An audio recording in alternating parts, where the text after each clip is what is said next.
So what do you think it is? It was a Longhorn box. They had Longhorn right on the side of them. So Chevrolet added this.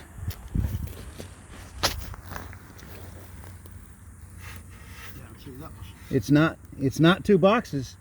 Like, it's not that somebody cut the front out of a box. I mean, this is... It's factory. They may have only built this 1 year. I don't know. That trim looks like a 68 trim.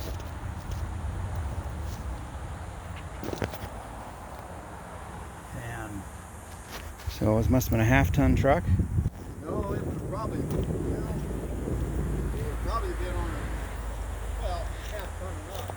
Well, I suppose, who knows what the frame is from, right? Yeah.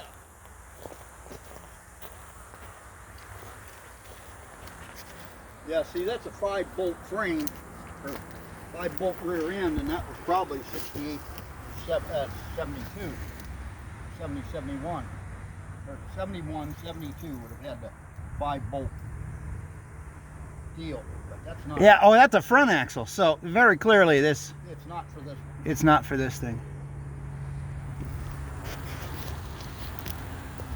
Man, it was just an awful lot of work to gain those 8 inches out of Chevrolet.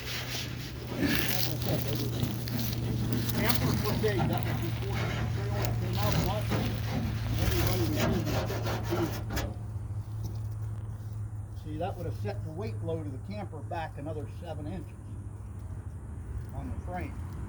Or on the truck, it would have folded a lot better.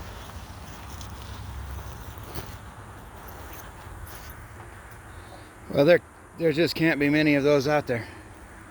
There's not many trucks out there, but there's a few boxes out there. Wow. But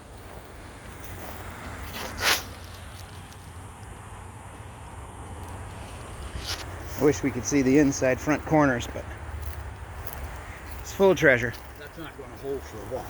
I mean, that's going to happen for a while, but like I said, it was definitely factory.